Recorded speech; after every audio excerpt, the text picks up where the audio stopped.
Hello, my loves. Welcome to the second video in honor of the goddess Lilith and the Lilith Workshop, which is now available for purchase on the Etsy shop. You can check out the link to purchase the workshop if you would like more information in the description box down below. And I will also include the first video tutorial in regards to Lilith that uploaded to the channel. I believe it was 2 weeks ago now.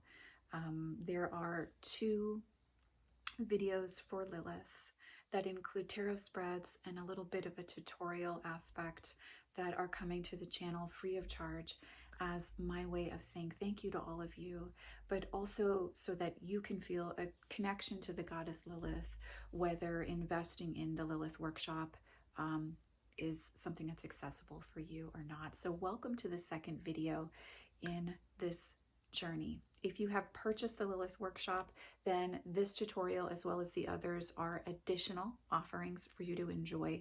So please feel free to bring them into that 3-week intensive experience. In order to do the spread here that's included, you will need a tarot and an oracle deck of choice. You want to use tarot as your main deck and you want to clarify with oracle. But that being said, let's have a cup of tea and discuss the theme this week.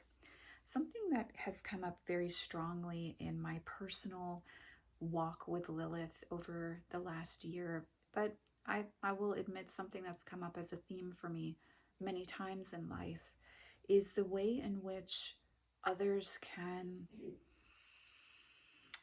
gaslight us about ourselves or attempt to shame us into feeling less than or guilty for being who we are, that we should be another way in order to be right or good or maybe cool enough to hang out with, kind of thing. And that sounds in a way very juvenile, but I've been amazed to see as I've really stepped into full adulthood, I'm at midlife now at 40, how often this theme of jealousy from others comes up in such a way that if we allow it to, it can cause us to really feel small and bring up layers of guilt and shame. Others can at times, perhaps because they're pushing their own agendas, right, or feeling jealous, cause us to feel like we don't know what we're doing, or we've made wrong decisions in our life, or there's something inappropriate or wrong about a way that we are showing up in our life or moving through the world. I find that I experience this most insidiously with other women, and I have talked about that on the channel in the past as well, and I know many of you have expressed that you have also had this experience, and I found Lilith to be a wonderful goddess, deity, demoness to connect with around reclaiming your sense of being unapologetic for who you are. And I'll share some personal experiences here that may resonate for you in their own way.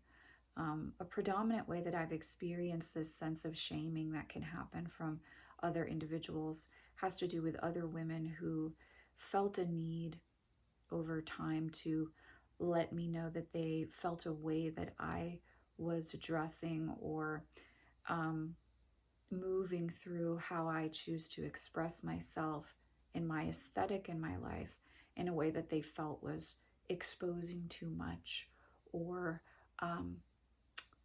causing me to look overly sexualized in their opinion. And this is something that in the past I really would take on as me not being aware of how I was presenting myself, and then I would feel deep levels of shame and guilt around that and attempt to walk around in my life completely covered up and feeling this real sense of needing to edit how I wanted to appear, how I wanted to look, how I wanted to feel about myself as I was moving through my life.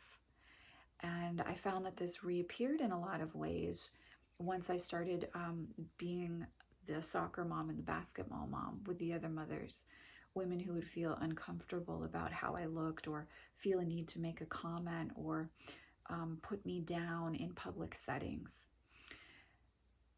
And again, the gut reaction can be for us in those moments. These are just examples.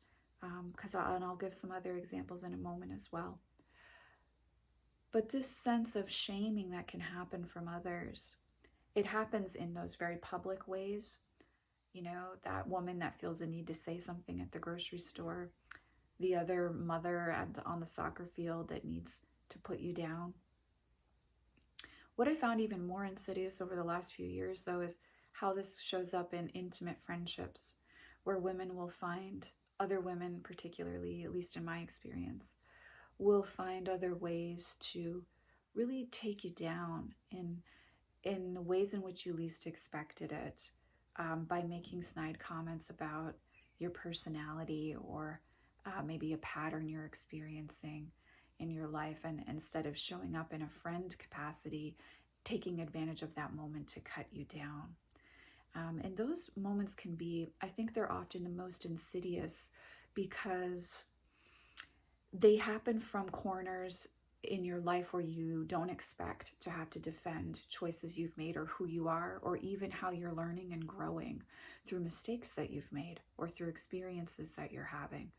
We kind of expect those things to happen when we're in toxic relationships, or we're having to deal with moving through our career publicly and people needing to make comments towards us, etc.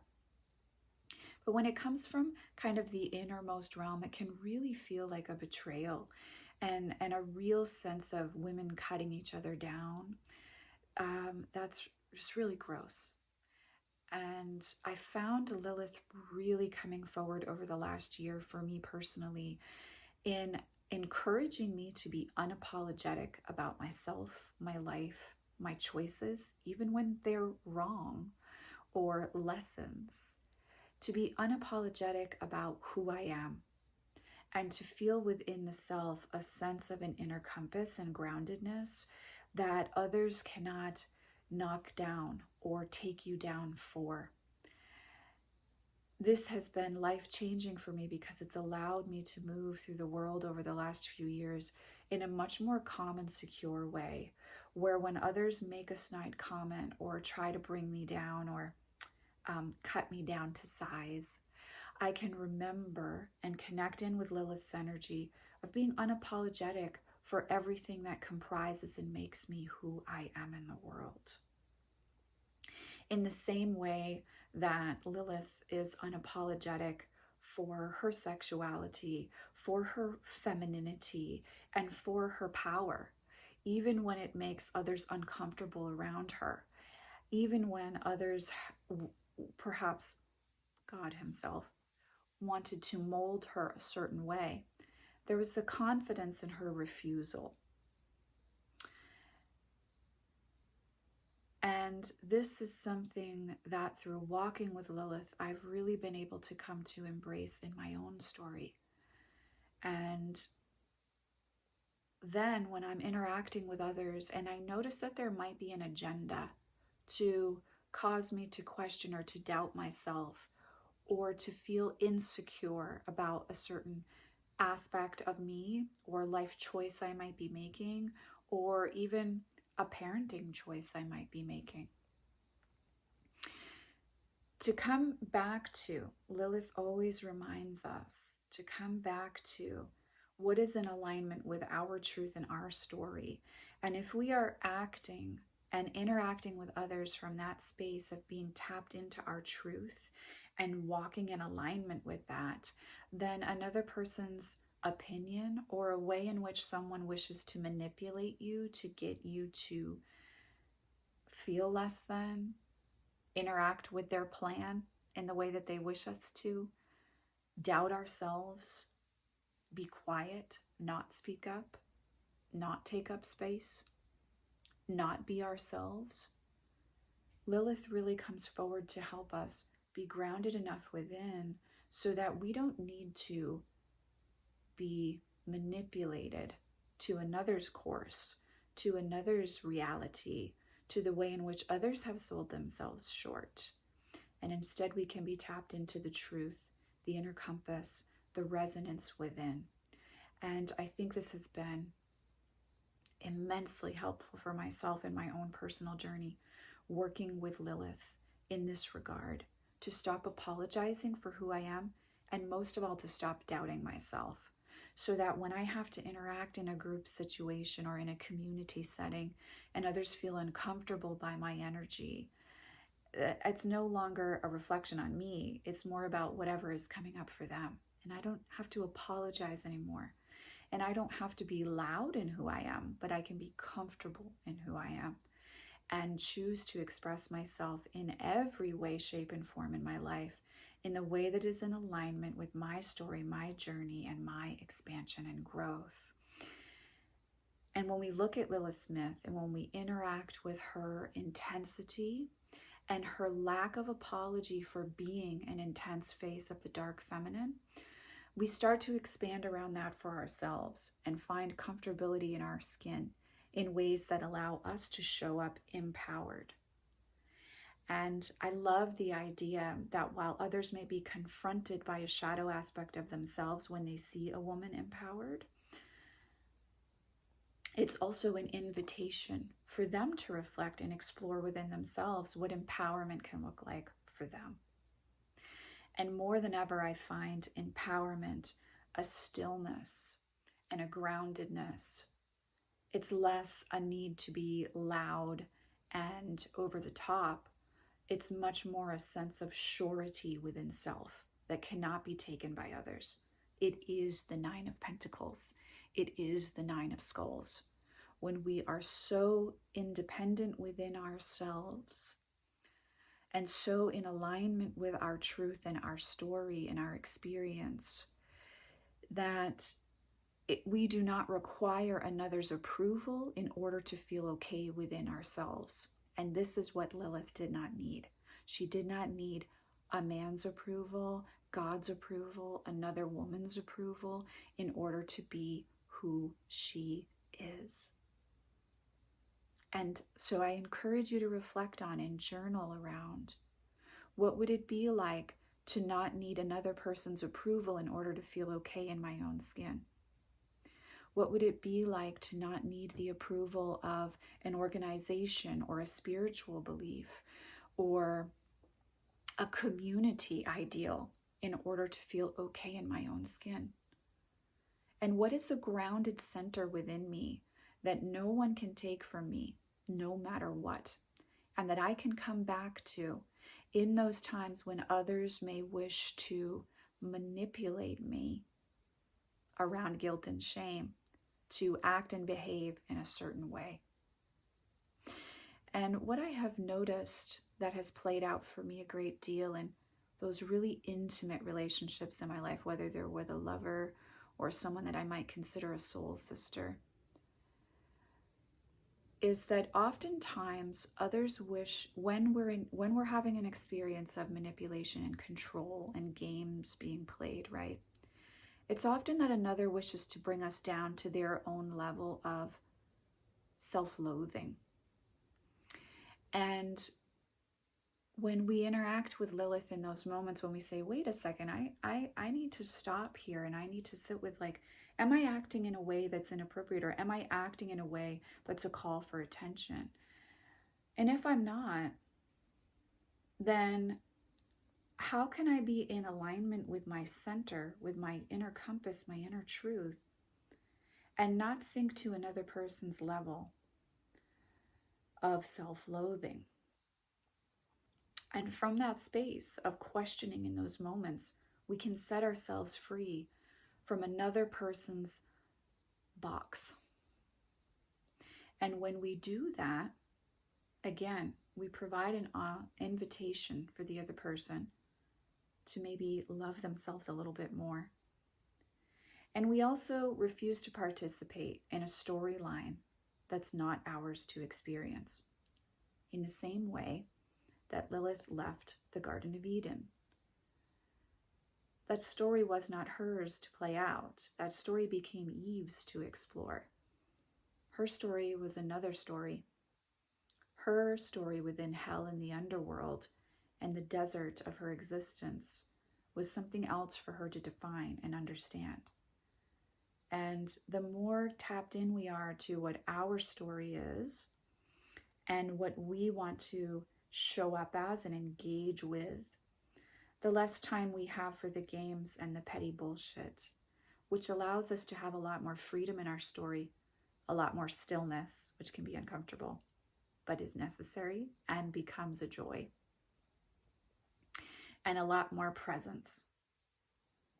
And when we're present to ourselves, we can show up for the people we love in really inspired ways that don't involve a level of game playing, control, manipulation, shame, or jealousy.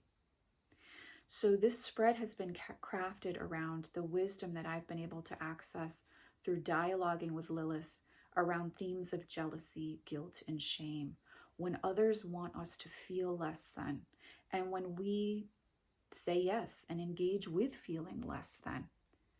How do we give up a part of ourselves, and how can we step out of those cycles? How can we find that grounded center, that inner compass, that space within that cannot be taken from us, that Lilith and the sacred feminine in all of her forms offers to us as exploration, as truths, and as a sense of self that allows us to be more alive, more passionate, more creative, and more fulfilled than ever. And when our fulfillment comes from here instead of outside approval, that's real empowerment. That's the Nine of Pentacles. That's where you can't be manipulated. And that is scary as hell. And it's also the best experience and way of being ever. So there is a tarot spread here to work personally if you've experienced these themes. And I really encourage you to work this spread, sit with it, journal about the card positions and the poles, sit with, yes, traditional meanings within tarot, but also intuitively what comes up for you. And you may really wish to create ritual around this. Do this in front of your altar or sacred space. Light a candle, get some sacred smoke going. Tap into the elements, connect with Lilith, ask her to speak to you clearly, and really listen to what she has to say here. So you can lay these 5 cards out however you like. Again, you'll draw tarot, you'll clarify with oracle where you need to. Here are the card positions. They are listed in the description box below as well. Card position number 1, how have others' opinions of me affected me in the past? Card position number 2, where is the root cause of that shame? Card position number 3, what is an integral part of my light that cannot be taken from me? Card position number 4, how can I feed that flame within? And card position number 5, how can I consciously connect with this sense of self-worth when I am around others who may wish me to feel less than or to be only a certain way that serves them and their agenda? So this is the card spread to assist you in stepping out of game playing around control and manipulation and being boxed in by others' sense of self-loathing and the ways in which they have given away their power that they wish to continue and put upon you as a storyline for yourself. The more tapped in we are to our sense of self, the less we can be manipulated by others, and the more we can show up compassionately in our empowerment. To engage with another at the level in which they're playing a game of manipulation and control is not real empowerment. That's meeting them at their level and giving our assent that what they're saying is true. When we rise above and when we're tapped into that grounded center, then we are not engaging with that level of manipulation. We are free. We're truly embodied within the Nine of Pentacles. And from this space, we can express compassion, but also healthy boundaries that allow us to truly be ourselves. And I do feel this is a large part of Lilith's mission in working with so many of us who feel called to explore the dark feminine in the deity we work with, but also within ourselves. So if this is a theme that resonates for you, remember that you are the one who sets yourself free, and that others' opinions can only affect you if you believe that you are unworthy within yourself. And so as you find that connection, that presence, and that love and value for self, those themes will no longer become debilitating in the way in which they have perhaps affected you in the past. And Lilith is the perfect face of the dark feminine to connect with around these themes and to uncover your power within, your beauty within, your sensuality, your sexuality, and most of all, your sovereignty. I hope you find this tarot spread helpful on your journey in working with, walking with, and connecting with Lilith. I am sending you, as always, oceans of love, and I will, of course, see you in the next video.